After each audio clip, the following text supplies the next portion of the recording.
अब भगवान कहे आए, अब उसको इतना तेज भूख लगी है, बोले हे एकादशी महारानी किसी तरह बुलवा दे, क्योंकि गुरु वाक्य है, गुरु की बात है कि जब तक वो भोग लगाएंगे नहीं तब तक मैं खाऊंगा नहीं। अब भूखों के मारे उसका जान निकल रही है, लेकिन विश्वास गुरु वाक्य में है कि जब तक राम आएंगे नहीं तब तक मैं खाऊंगा नहीं।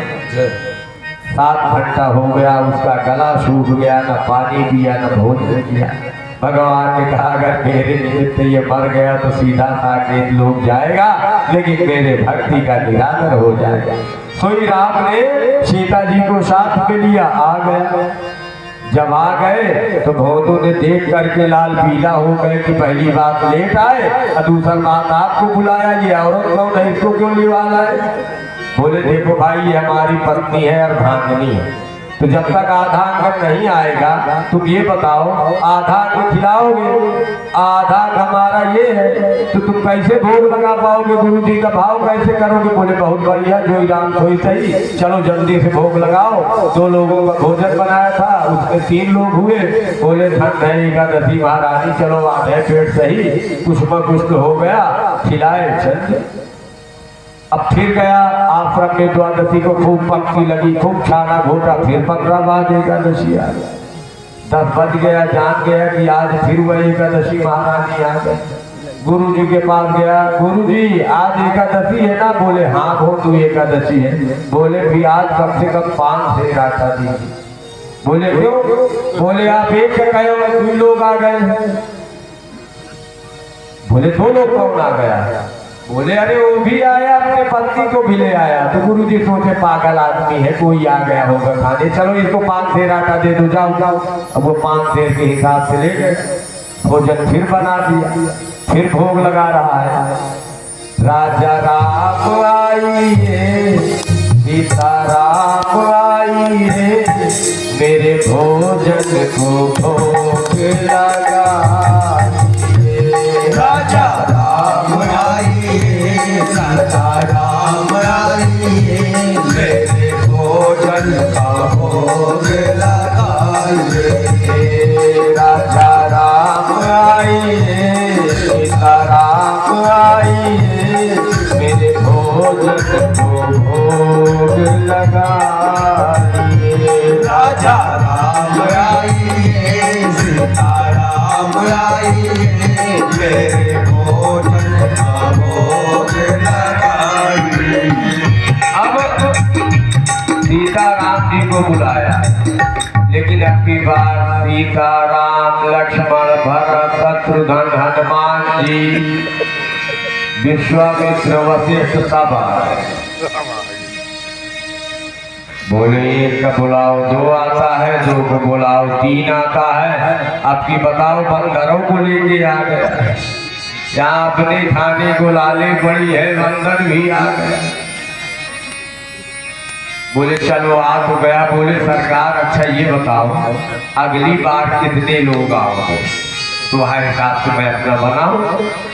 बोले देखो भाई कुछ नियम नहीं है, जितना हमारा परिकर में आ जाए हमें क्या पता।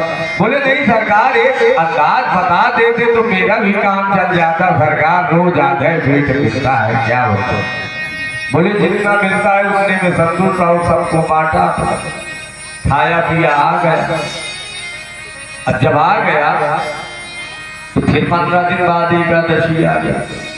बोले गुरु जी ऐसा है ये 5 शेर में होगा नहीं, वो 5-6 लोग आए हैं, अपनी कम से कम 15-20 लोग लेके आएंगे, 15 को भी लेके आता है आपका देवता, बड़ा गजब का, पूछो मत। तो गुरु कहते हैं कि आखिर ये आटा इतना करता क्या है, जितना मांगा दे दिए, या गुरु जी भी उसके पीछे पीछे चल दिए। तो जब पीछे पीछे चल दिए तो भोजू के दिमाग आया कि पहले मैं बुला लूं कितने लोग हैं, फिर उसी प्रकार से बनाऊं। तो अभी भोजन बना नहीं है, लेकिन कहने लगा राजा राम आइए, सीता राम आइए, मेरे भोजन को भोग लगाइए। राजा राम आइए,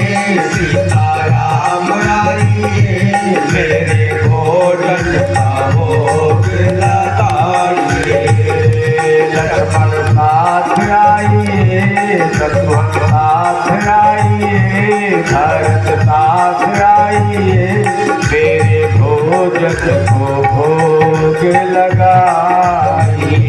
लक्ष्मण साथ आइए, भरत साथ आइए, शत्रुघ्न साथ आइए, मेरे भोजन का भोग लगाइए। मेरे भोजन का भोग लगाइए, मेरे भोजन का भोग लगाइए। बोलिए अंगद भगवान की जय हो। तो देखे कि अपनी पूरा राम दरबार, उर्मिला, सुखकीर्ति, मांडवी सब आ गए। यहाँ तक कि उनके दो दो बच्चे सबको लेके आ गए। विश्वामित्र, वशिष्ठ, जितने थे पूरा परिकर लेके आ गए। तो भोतू ने कहा 2 को बुलाओ, 4 आते हैं, 4 को बुलाओ, 8 आते हैं, अब की तो मैं गिन ही नहीं पा रहा हूँ। तो जब हमें मिलना नहीं है तो हम बनाएंगे भी नहीं, अपना श्रीधर बनाए। तो गुरुदेव पीछे बैठे, कहा ये बेवकूफ किससे बात कर रहा है, कोई दिख भी नहीं रहा। तो हनुमान जी पूंछ द्वारा रसोइया साफ करने लगी, सीता मैया आटा सानने लगी, अन्य अन्य लोग रसोइया बन गई। भोतू ने आंख बंद कर लिया कि मिलना है नहीं, इतनी भीड़ है, अब देखेंगे तो और भूख बढ़ेगी। और आंख बंद करके कभी गुरु जी के ऊपर नाराज हो रहा है, कभी राम जी के ऊपर नाराज हो रहा है। कहाँ चक्कर में फंस गया मैं। आज तो एकादशी महारानी मेरा प्राण ही ले लेगी। अब जब भोजन बन गया तो राम जी कह रहे भोतू चलो भोग लगाओ। बोले नहीं सरकार, गुरु ने कहा है कि आपका भोग लगाऊं तब मैं खाऊंगा, मैं प्राण त्याग दूंगा, लेकिन गुरु का वचन नहीं त्यागूंगा। ठंड है, शायद ज्ञानी लोग होते तो गुरु का वचन त्याग देते। पहले के लोग जो होते थे, धन है छत्री पहले के बंदनी है, प्रातः स्मरणी है, रघुकुल रीत सदा चली आई, प्राण जाहि पर वचन न जाए। आजकल क्या है, झूठ कुल रीत सदा चली आई, झूठ चाहे 1000 बार जाए वचन, लेकिन प्राण न जाए, प्राण नहीं जाना चाहिए। लेकिन पहले के लोग सत्य पे चलते थे, चाहे प्राण चला जाए लेकिन झूठ नहीं बोलते थे। तो आज वो शिष्य देखिए, अगर गुरु कैसा भी हो, कुछ लोग ऐसी भ्रांतियां पाते हैं कि हमने गुरु गलत बना लिया, हमने गुरु बेकार कर लिया, बड़ा मन खराब होता है। अगर गुरु में कोई कमी निकाल दे समझ लो सीधा नरक जाए। अगर शिष्य गुरु को गुरु के रूप में देखता है वो सीधा स्वर्ग, अपना तो जाएगा भी, अगर गुरु के कुछ खराब कर्म है तो गुरु को भी स्वर्ग सीधा ले जाएगा। मैं एक दृष्टांत दे रहा हूं। एक गुरुदेव थे, एक शिष्य को गुरु मंत्र दे दिया। तो वो गुरु मंत्र जब से पा गया, गुरुदेव की इतनी सेवा किया, इतनी सेवा किया कि तीनों लोग में उसकी प्रशंसा होने लगी कि शिष्य ऐसा होना चाहिए। लेकिन उसकी अकाल मौत, अकाल मृत्यु थी, लेकिन कर्म अच्छे उसके थे, शिष्यवत का कर्तव्य अच्छा निभाया था।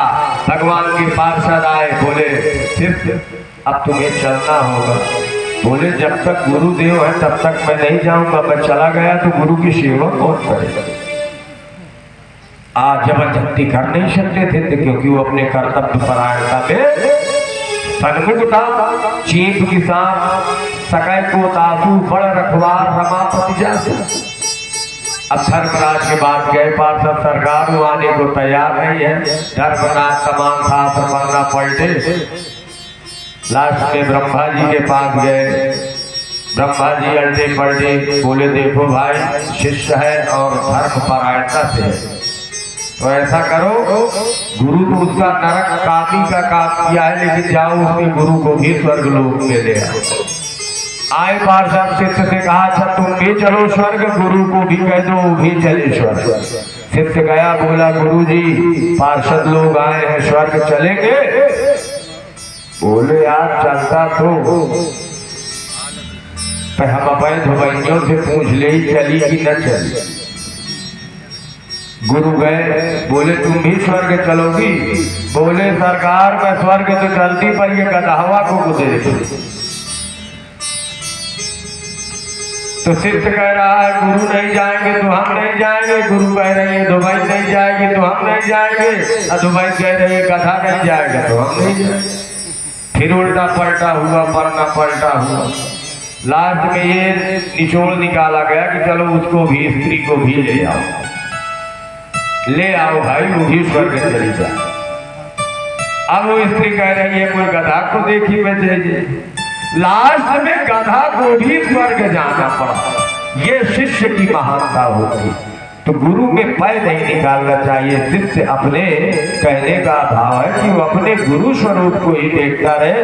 उसके वजह से गुरु भी अगर नारकी भी होगा तो स्वर्ग चला जाएगा। बोलिए गुरुदेव भगवान की।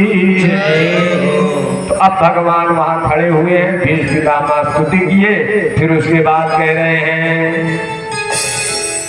तो इधर भोंदू की कथा आ गई। तो भोंदू को मना रहे हैं। तो भोंदू कह रहा है गुरुदेव आप जब तक भोग नहीं लगाएंगे हम गुरु का वचन नहीं टालेंगे। गुरुदेव शर्म ये किससे बात कर रहा है, कौन है? लास्ट में गुरुदेव कह दिए भोंदू तुम किससे बात कर रहे हो? भोंदू गया, गुरुदेव का चरण छुआ। गुरुजी आप आ गए, बहुत अच्छा हुआ। ये 15 सेर आटा देख रहे हैं, कम से कम 50-60 लोग हैं। अब बताइए 2.5 सेर 3 सेर तो मैं खाने वाला हूँ, ये 50-60 लोग हैं, मुझे इसमें से एक और रोटी नहीं बनेगा। आप इन्हें ये कह के बहुत गलत कर दिया कि पहले भोग लगा लो। अरे आपको कहना चाहिए पहले तुम खा लो, जो बचे वो गोविंद को दे देना, तब तो ठीक रहता। गुरुदेव आप ये थोड़ा सा उल्टा कर दी। आपको कहना चाहिए था कि भोंदू पहले तुम पेट भर खा लो और जो बचे श्री राम को। बोले बेकूफ जो तेरी मर्जी हो तो तू कर, मैं आज से वचन दे रहा हूँ। मां मूर्खा के इसको समझाना बेकार है। तो जब गुरु का आदेश पाया तो खूब छक्के खाया, भगवान उसको खूब छक्के खिलाए और जो भी बचा वो सबको थोड़ा थोड़ा सा जूठन प्रसाद दे रहे हैं। बोलिए भक्ति महारानी की जय हो। तो भगवान जब बाल बाल का जूठन खा रहे थे तो झूठ नहीं खा रहे थे, अमृत है। भक्त का जो प्रसाद है भगवान ताड़ते रहते हैं कि मेरे भक्त का प्रसाद तो मुझे मिल जाए। लक्ष्मण जी ने सबरी का वैर नहीं खाया झूठा मान के, वही भविष्य काल में वैर ही अमृत जीवन बूटी का काम की। कई जगह प्रमाण आ रहा है जो लक्ष्मण जी झूठे वैर फेंक दिए थे झूठे मान के, वही लक्ष्मण जी का प्राण अमृत कर दी, वही बूटी। भगवान बताना चाह रहे हैं कि मेरे भक्त का अपमान करने से कितनी बड़ी हानि होती है। इसलिए वृत्तासुर ने भगवान के जब इंद्र से लड़ाई हुई और इंद्र ने वज्र छोड़ा तो उसमें भगवान का जब दर्शन किया तो वृत्तासुर ने यही कहा था, न मुझे सरकार राज चाहिए, न पाठ चाहिए, न प्रसादिपत्यम चाहिए,